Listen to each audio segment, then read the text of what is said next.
Buenas tardes a todos y gracias por acompañarme a compartir una serie de reflexiones vinculadas con las transiciones energéticas. Un tema adicional que me gusta agregar en esta nueva etapa de mi vida es también la actividad académica, y agradezco al INPA que me dé la oportunidad de poder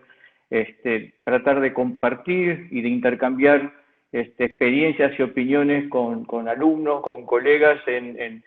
tanto en la maestría de desarrollo energético sustentable como en el programa de gestión de transiciones energéticas. Cuando tratamos estos temas me gusta empezar con un tema que convoca a toda la humanidad. Una vez por todas, los países, los representantes de los países se pusieron de acuerdo unos 4 o 5 años atrás para lograr tener objetivos comunes vinculados con el desarrollo de la humanidad y un desarrollo sostenible de la misma. Y establecieron esos objetivos del desarrollo sostenible 17 metas a alcanzar, de las cuales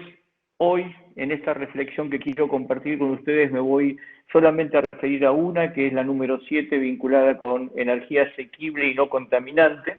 Obviamente es el tema que los convoca y me convoca, pero también ese objetivo 7 de energía asequible y no contaminante tiene mucho que ver con el fin de la pobreza. Difícilmente podamos erradicar la pobreza del mundo si no le proveemos a los distintos familias y habitantes del mismo con energía para que pueda desarrollar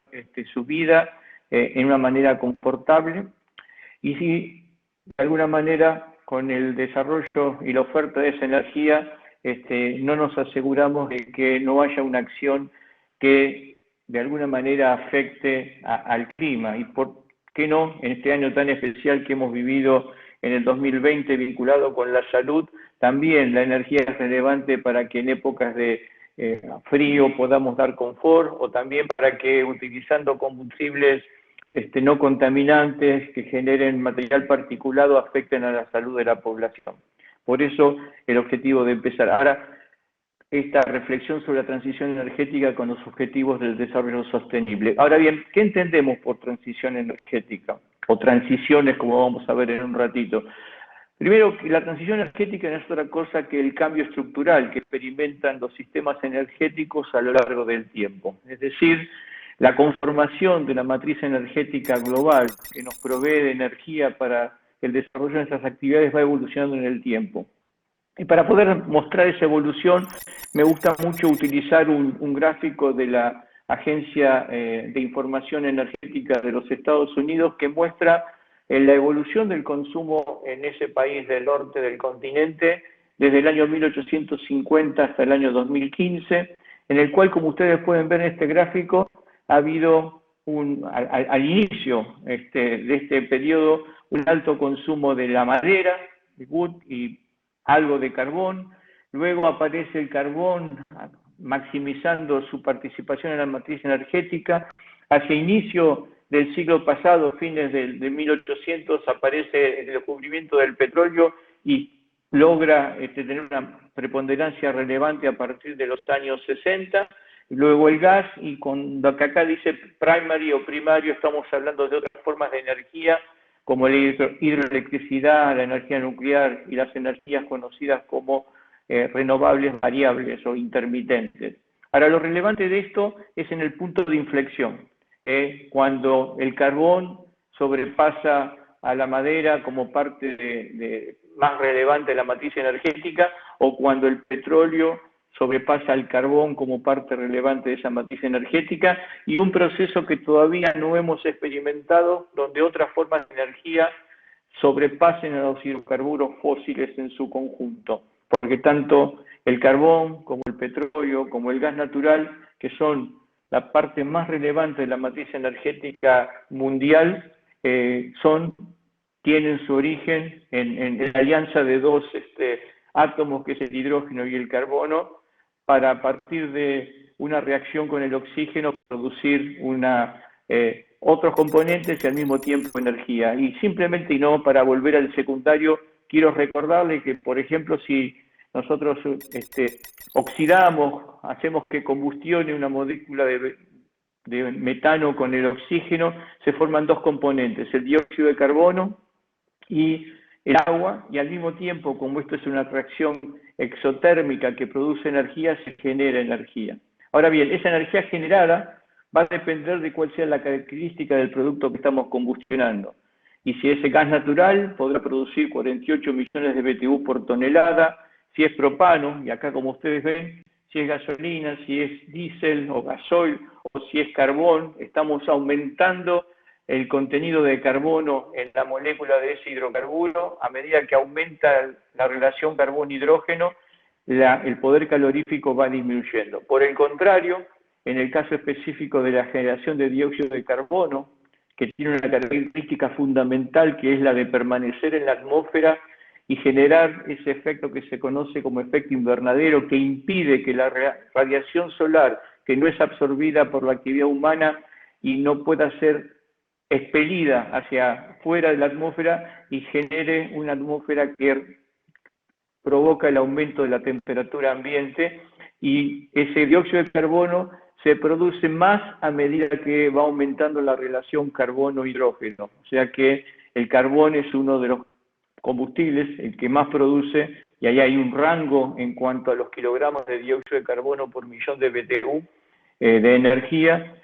porque el carbón tiene distintos orígenes. Entonces podemos decir que a medida que se hacen más pesados o con menor contenido de hidrógeno los combustibles, generan más dióxido de carbono, y viceversa, a medida que se hacen más livianos o con un mayor contenido de hidrógeno sobre carbono, generan un poder calorífico mayor. Ahora, ¿por qué esto es relevante? Porque si vemos cuál es la oferta energética mundial por fuente de los últimos 25 años, esto es información obtenida de un análisis estadístico que hace anualmente una empresa como British Petroleum, podemos observar en verde lo que está acá: petróleo, en rojo el gas natural, el carbón, energía nuclear, hidroelectricidad, y los renovables variables como los estamos conociendo hoy, principalmente solar y eólico. Vemos que esta es la conformación que ha tenido y que tiene la matriz energética de los últimos 25 años. Y acá hay dos datos relevantes para observar. La medida de este gráfico son los exajoules, que es una medida de energía, 360 exajoules en el año 94, 585 en el año 2019. La diferencia entre esos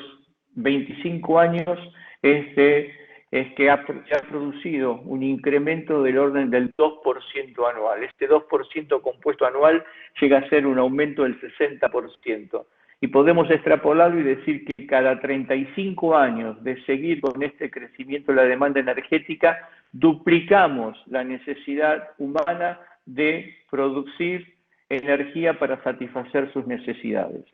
Ahora bien, cuando vemos esto y vemos la participación que tiene cada fuente de energía dentro de esa matriz energética, nuevamente vemos que desde el año 94 hacia el año 2019, en 25 años, los combustibles fósiles, petróleo, carbón y gas natural, mantuvieron su peso relativo en la matriz. ¿Por qué? Porque del 87% que representaban en el total, 25 años después representan el 84%. Es cierto, bajando el petróleo, aumentando el gas natural, en un equilibrio el carbón, el más contaminante de los combustibles fósiles, y aquellos combustibles más amigables con el ambiente, aquellos energéticos más amigables con el ambiente, como es la energía nuclear, la energía hidroeléctrica y los renovables. Y ojo que estoy mencionando más amigables con el ambiente, sabiendo que cada cual también tiene su propio desafío para poder ser parte importante de la matriz energética. Y en el caso de la hidroeléctrica, bueno, para poder construir una gran represa se necesita tener una consideración muy especial sobre el ambiente en el cual se va a establecer el área que se va a inundar. En el caso de la nuclear, el desafío, además de su costo, tiene que ver con cómo puedo de alguna manera gerenciar los residuos que se producen, y en el caso de la energía renovable, que es hoy una de las esperanzas, estoy hablando de las renovables así llamadas no convencionales, para poder lograr resolver el problema que tiene su variabilidad. Es decir, que en el caso específico de energía solar, durante el día podamos disponer 8 horas de radiación solar, o en el caso de los vientos, con buena suerte, tener 50-60% del tiempo con algún tipo de energía que pueda utilizar. No obstante ello, y en ese aumento que se está produciendo en las energías renovables no convencionales, hemos pasado de un 13% a un 16%. Todavía no se ha producido esa transición energética que permita que algún tipo de energía sobrepase, en este caso, a la proveniente del petróleo para ser dominante dentro de lo que es la estructura global del sector energético. Ahora, yo mencioné al principio de que la transición energética, dije transiciones energéticas. ¿Por qué? Porque no todos los países, no todas las regiones tienen una misma matriz energética, tienen configuraciones distintas. Por lo tanto, el punto de partida para lograr tener una matriz más limpia, con menor producción de gases de efecto invernadero y una de matriz más sucia a una matriz más limpia, va a ser distinto, y el derrotero, el camino va a ser distinto dependiendo de cuál sea ese punto de partida. Tenemos, por ejemplo, Norteamérica, donde la participación de los fósiles llega al 82%, pero tiene una participación, no existen otras formas de energía de una manera relevante. Lo que es Sud y Centroamérica, que si nos fijamos y vamos a ver más adelante, es la región que tiene por el momento la mejor participación de energías limpias, porque las fósiles no llegan al 70%, apalancados principalmente en una relevante cantidad de energía hidroeléctrica, principalmente en Brasil, y también de biocombustibles en ese país. Europa, que tiene también una matriz energética bastante limpia, bastante bien equiparada con los distintos fuentes y con una particularidad, principalmente por lo que es la energía nuclear en Francia, donde tiene la mayor proporción de energía nuclear del resto de las regiones. Lo que era la anterior república, la Unión de Repúblicas Socialistas Soviéticas, donde 90% es combustible fósil, peor aún, el Medio Oriente, claro, con muchas reservas de hidrocarburos fósiles, prácticamente una matriz energética 98% fósil. África,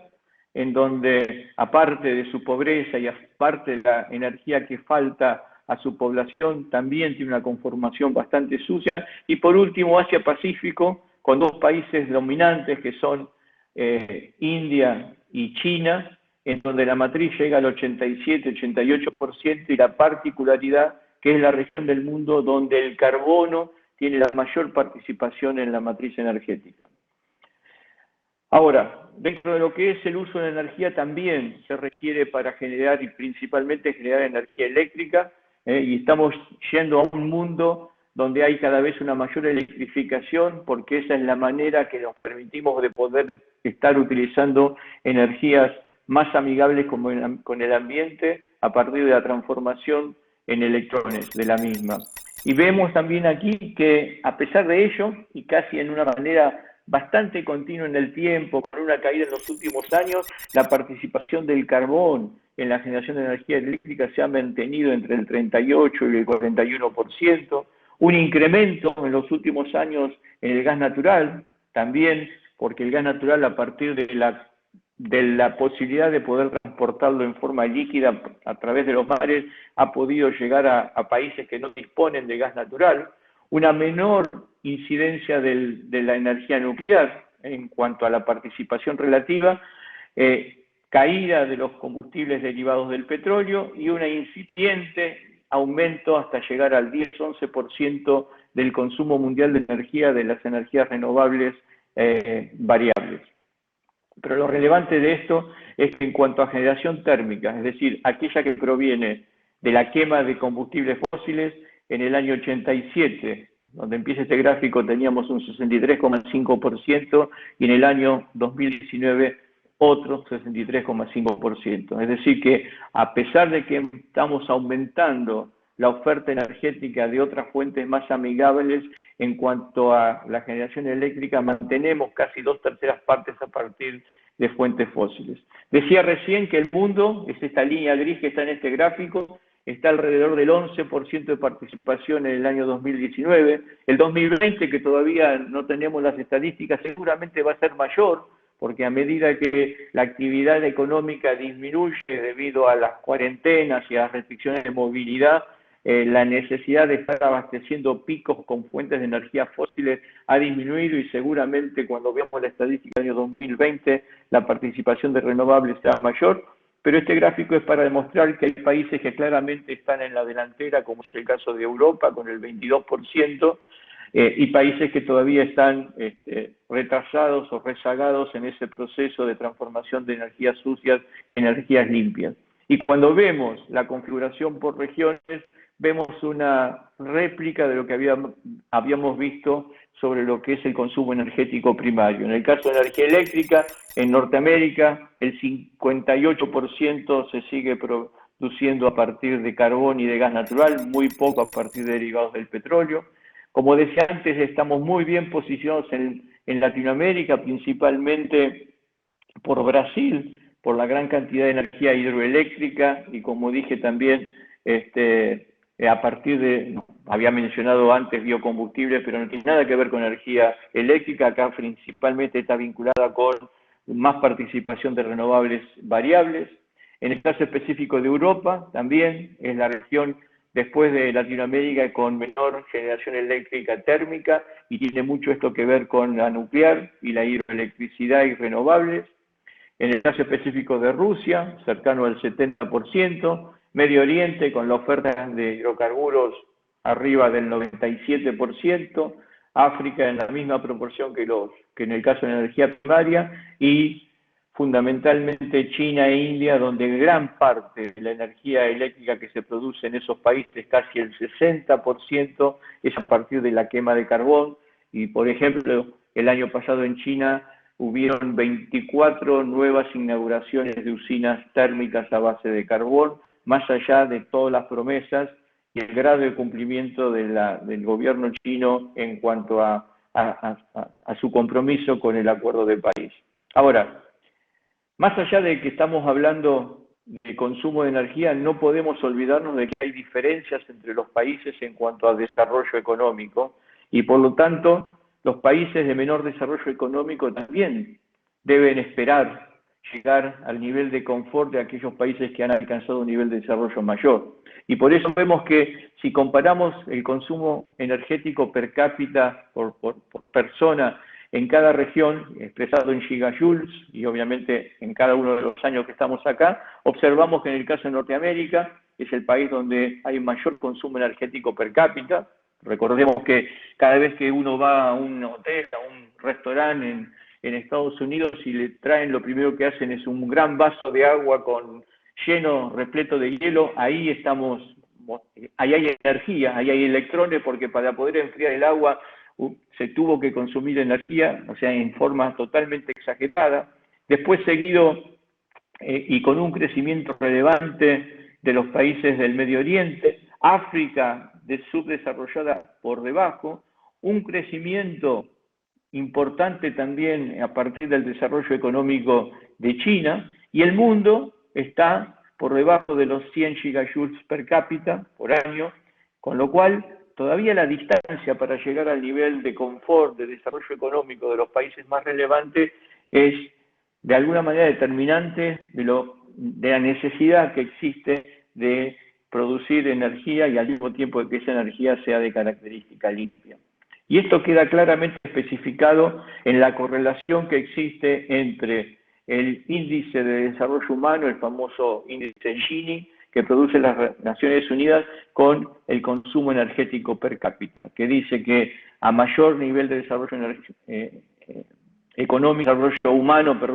mayor consumo energético y viceversa. Países que están con un bajo desarrollo humano tienen un bajo consumo energético. Por lo tanto, si queremos lograr que los países vayan por encima de los 80 décimas del índice Gini, van a tener necesidad de estar generando, tomemos el caso de China, con una población muy alta, del orden de los 1.600 millones de habitantes, o India, que anda ya por los 1.300, van a tener la necesidad de generar energía suficiente para que esa población alcance el desarrollo que merecen. Por lo tanto, ahora sí, entendiendo que no estamos hablando de una sola transición energética, sino de transiciones energéticas que son diferenciadas en función del punto de partida y el camino que cada país debe recorrer, podemos entender cuáles son los desafíos de cada una de esas transiciones energéticas. El primero, asegurar el acceso a la energía de la población para que podamos impulsar el desarrollo económico y la reducción de la pobreza. Satisfacer las necesidades de energía de una población creciente y cada vez más demandante de oportunidades acordes con sus capacidades. Es un derecho de cada uno de poder tener acceso a esa energía. Y por último, mediante la reducción de los gases de efecto invernadero, los impactos que la producción, transformación y consumo de energía tienen en el cambio climático. ¿Y por qué decimos esto? Porque debido a esa configuración que tiene la matriz energética, al mismo tiempo que ha aumentado en un 2,1% en los últimos 25 años, si tomamos, por ejemplo, desde 1850 hasta prácticamente nuestros días, y acá expresamos las emisiones globales en millones de toneladas métricas de dióxido de carbono por año, vemos que han aumentado en una proporción del orden del 2,7% anual. Es decir, que al mismo tiempo que vamos generando la energía para satisfacer las necesidades humanas, en los últimos años hemos también generado una cantidad de gases, efecto invernadero, y ahora vamos a ver cuáles son esos gases, pero acá está expresado el dióxido de carbono, que están provocando otro problema. Encontramos una solución a la necesidad energética, pero generamos otro problema que afecta a la casa de todos, al ambiente. Y por eso,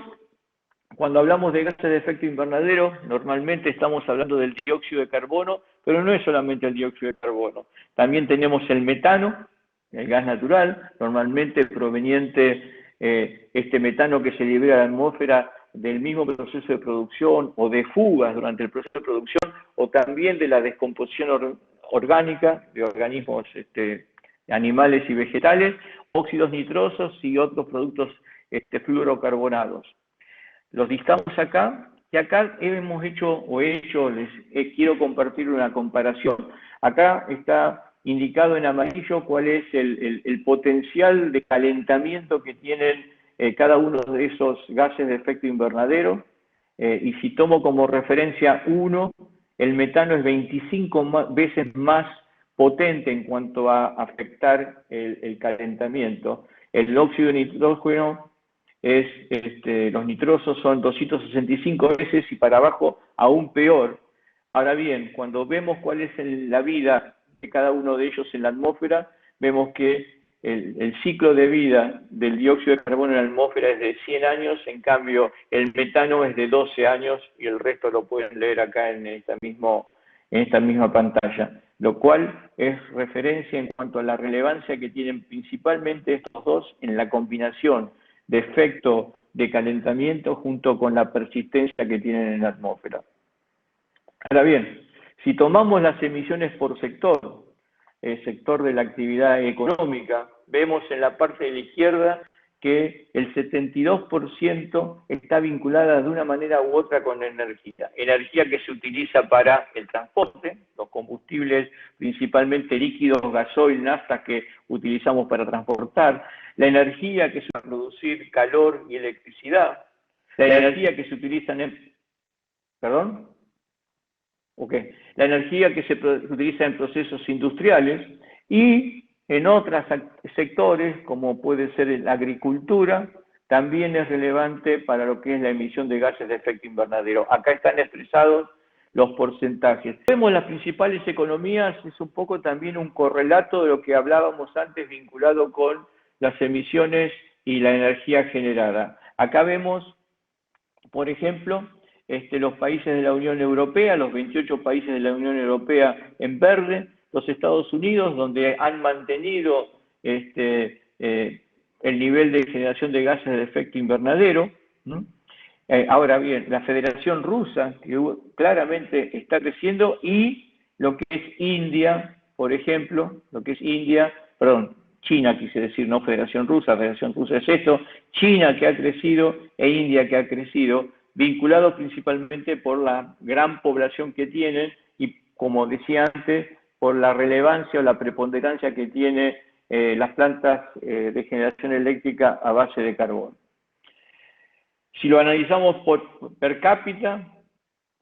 y expresados en toneladas de dióxido de carbono equivalente por persona por año, acá vemos que los Estados Unidos están a la cabeza, y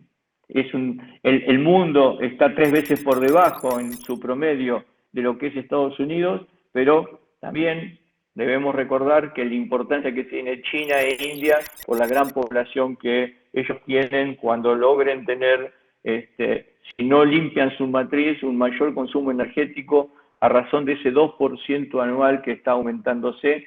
Si no implementamos, por otra parte, tal vez el primero de los combustibles, que es la eficiencia energética, que es fundamental para poder contener no solamente las emisiones, sino también para tener un consumo racional de energía. Si hablamos de intensidad energética, es decir, la cantidad de toneladas de dióxido de carbono por unidad de producto bruto, vemos nuevamente el mundo en 0,4 la relación, con China y Rusia muy por encima del resto de los países, principalmente vinculado con el alto Producto Bruto Interno que tienen los países como Estados Unidos y Japón y Europa. Cuando hablamos de mayores emisores, es decir, cómo se distribuye la emisión global de gases de efecto invernadero, estamos hablando que China se lleva 1/4 parte de la emisión global, los Estados Unidos, apalancado principalmente en su actividad económica y en ese alto consumo energético per cápita, un 13%, y el resto de los países lo podemos ver con una expectativa de crecimiento en función del desarrollo económico esperado de la India. Y por último, en lo que ha sido la acumulación de emisiones a lo largo del tiempo, los países más desarrollados, obviamente, 25% de Estados Unidos, Unión Europea 22,5%, y China y India, que también ellos tendrán la expectativa de desarrollarse al igual que Estados Unidos y Europa, con seguros crecimientos en su participación acumulada a lo largo del tiempo. Ahora, ¿por qué hablamos de esto y por qué hablamos de concentración de dióxido de carbono y la temperatura global? Por este gráfico. Si tomáramos, este es un gráfico que se tiene que leer de la siguiente manera. La línea negra son las variaciones de la temperatura media anual en función de la base que ha sido la temperatura media anual entre 1880 y 1910, es esta línea azul. Las variaciones respecto de eso están medidas en este eje. Y en la línea roja estamos viendo la concentración de dióxido de carbono en la atmósfera. O sea que existe casi una perfecta correlación entre variación de temperatura, es decir, aumento de temperatura respecto de la época preindustrial, y lo que es la concentración de dióxido de carbono en la atmósfera. A mayor concentración de dióxido de carbono, y acá lo expresamos como dióxido de carbono, pero como dije antes son los gases de efecto invernadero, se produce un mayor calentamiento de la atmósfera.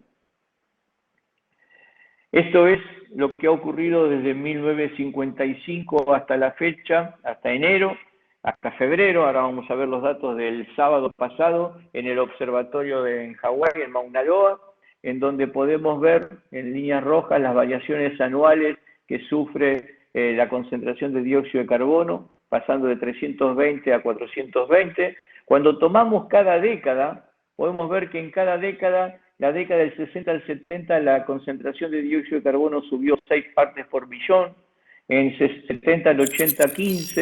15 también del 80 al 90, 16 del 90 al 2000, pero 20 de 2000 a 2010 y 25 de 2010 a 2020. Es decir, a medida que va aumentando el desarrollo económico, también va aumentando el impacto que produce nuestra actividad, particularmente la energética, en lo que es la emisión de gases de efecto invernadero. Si tomamos, por ejemplo, el sábado pasado, en ese observatorio se detectaron 416,46 partes por millón contra 415 un año atrás, es decir, 0,33%. Y si tomamos el mes completo de enero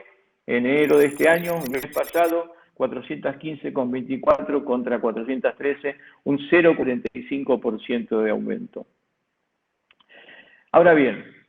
¿y por qué todo esto es relevante? Porque así como nos pusimos de acuerdo con los objetivos del desarrollo sostenible, también los distintos países que existen en el planeta se pusieron de acuerdo en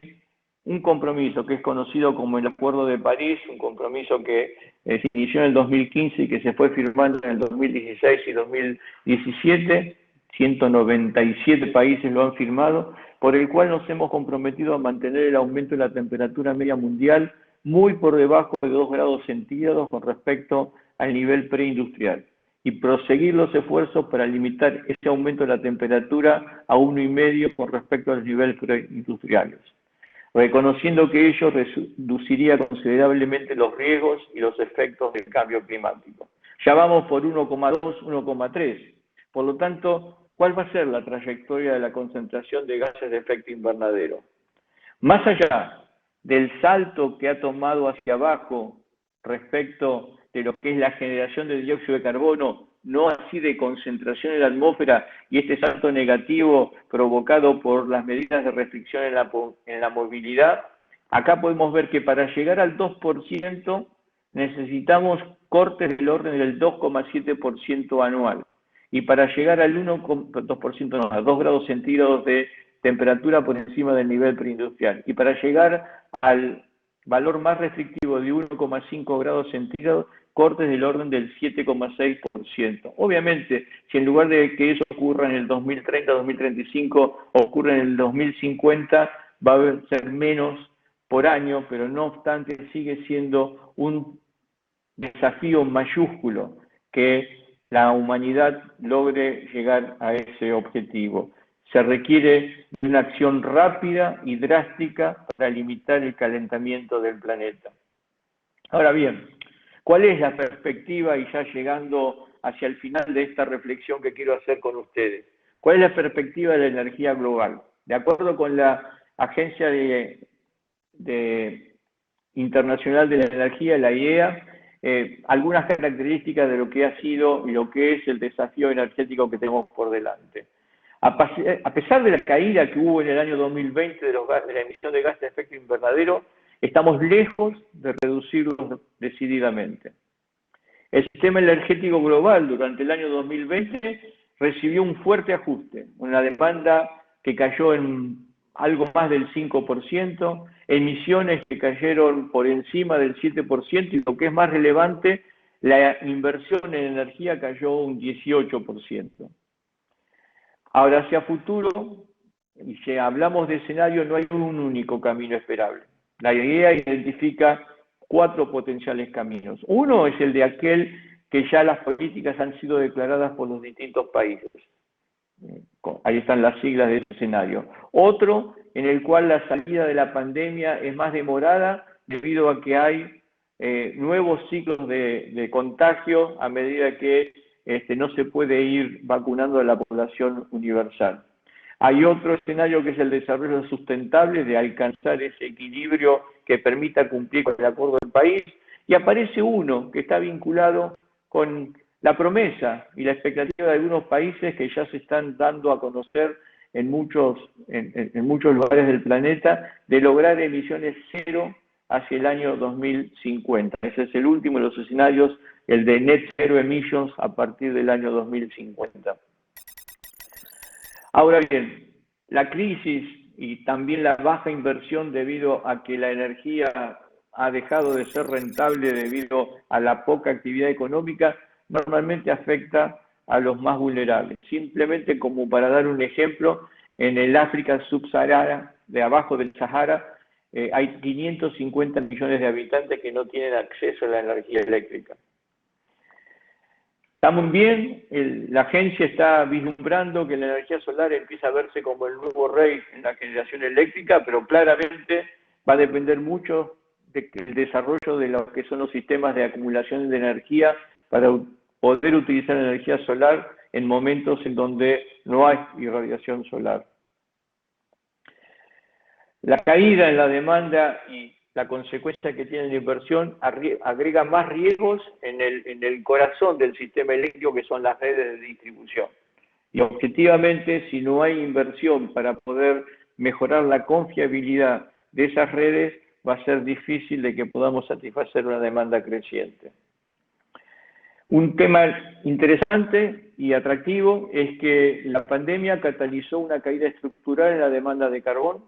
y la expectativa hoy que tiene la agencia es que hacia el año 2040 ese carbón que hoy se está consumiendo a razón del 38% anual podría llegar a bajar alrededor del 20% anual. Otra consecuencia, y hoy ya muchos están hablando de que se ha adelantado el famoso peak oil, el pico de la oferta de petróleo, en realidad tendríamos que decir el pico de la demanda de petróleo. Ya se está viendo que al fin de la presente década eso puede ocurrir, aunque todavía sea temprano para confirmarlo. Y si bien la oferta de gas natural presenta signos saludables, mucho más saludables que los otros dos combustibles fósiles, también se espera que hacia el 2040 empiecen a vislumbrarse caídas si no se resuelven temas tan relevantes como tiene que ser el tema de las emisiones fugitivas que mencionábamos antes. Asimismo, los bajos precios y la caída en la demanda destruyeron un cuarto de los activos mundiales de petróleo y gas natural, es decir, se destruyó valor. Por lo tanto, las inversiones en el futuro en energías fósiles van a ser más restrictivas y seguramente se diversifiquen hacia energías más limpias. No obstante, el sistema energético se encuentra lejos, y esta es la conclusión que alcanza la Agencia Internacional de Energía, de un desarrollo sustentable, porque se requiere una reducción drástica de las emisiones. Ahora bien, no alcanza con evitar nuevas emisiones, sino también es necesario contener las emisiones de la infraestructura existente. Es decir, aquel que inauguró una planta de generación eléctrica a base de carbón el año pasado, va a querer mantenerla en régimen por lo menos hasta que pueda amortizarla, 30, 35 años. Ahora bien, ahí también va a ser necesario actuar, porque sin ello los objetivos de cambio climático no se lograrán. Por lo tanto, ahí entran a tallar las posibilidades de todos los procesos de captura, almacenaje y utilización de carbono que hoy tecnológicamente están empezando a vislumbrarse.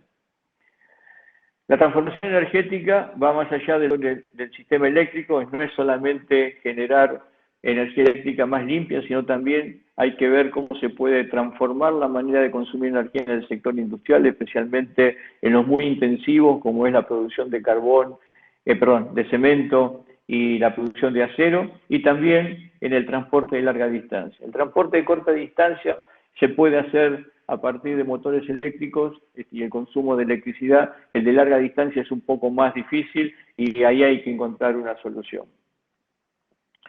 Pero como decía antes, esa visión en donde uno empieza a focalizarse en que hacia el 2050 podemos llegar a ser países con emisiones cero, empieza a ser algo discutido y prometido por muchos países. Por lo tanto, hay una alta expectativa. Sin embargo, como decía recién, y tal vez la principal reflexión que quiero dejar con ustedes, es que para alcanzarla se van a necesitar acciones decisivas en la actual década. Por último, todos los años se realiza una reunión, este año fue virtual, utilizando a famoso Davos, una ciudad de los Alpes suizos, donde se reúne los poderosos del mundo. Hay 650 personalidades responsables de gobierno, responsables de economía, responsables de empresas, y todos los años hay una encuesta sobre los riesgos globales a los cuales nos encontramos enfrentados. Reconozco que a lo mejor es muy chiquito y está en inglés, pero simplemente quiero destacar que ahí hay una matriz, un gráfico, en donde en el eje de las X tenemos la probabilidad de ocurrencia, en el eje de las Y el impacto que ocurra alguno de estos fenómenos. Doy un ejemplo, si los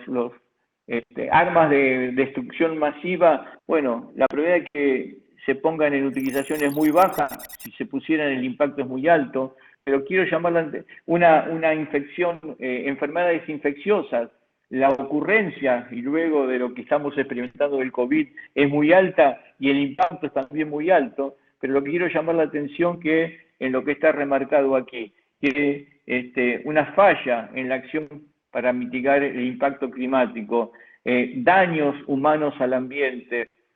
una pérdida de biodiversidad, una crisis de los recursos naturales o efectos climáticos extremos, todos vinculados con el impacto que tiene la actividad humana en el ambiente, han sido y son de preocupación y motivos de riesgo para los líderes mundiales. Y por último, y para pasar ya luego de 45 minutos o 40 minutos a las preguntas, la transición energética es un tema que puede ser importante y urgente, algunos se lo puede preguntar. Y muchos dicen, o esto lo dijo en realidad un expresidente americano, lo que es importante rara vez es urgente y lo que es urgente rara vez es importante. Sin ir más lejos y cada más cercano y un personaje entrañable para nosotros, dijo también, como siempre, lo urgente no deja tiempo para lo importante. Sin embargo, quiero que nos quedemos con una reflexión, que para nosotros y por los próximos años la transición energética es importante y es urgente. Y si logramos darle la importancia y generar las condiciones para con urgencia poder no solamente generar la energía que el planeta necesita para su desarrollo, sino también hacerlo mitigando el impacto que tiene en el cambio climático, vamos a lograr el desarrollo energético sustentable que todos deseamos y que todos somos responsables de construir. Muchas gracias.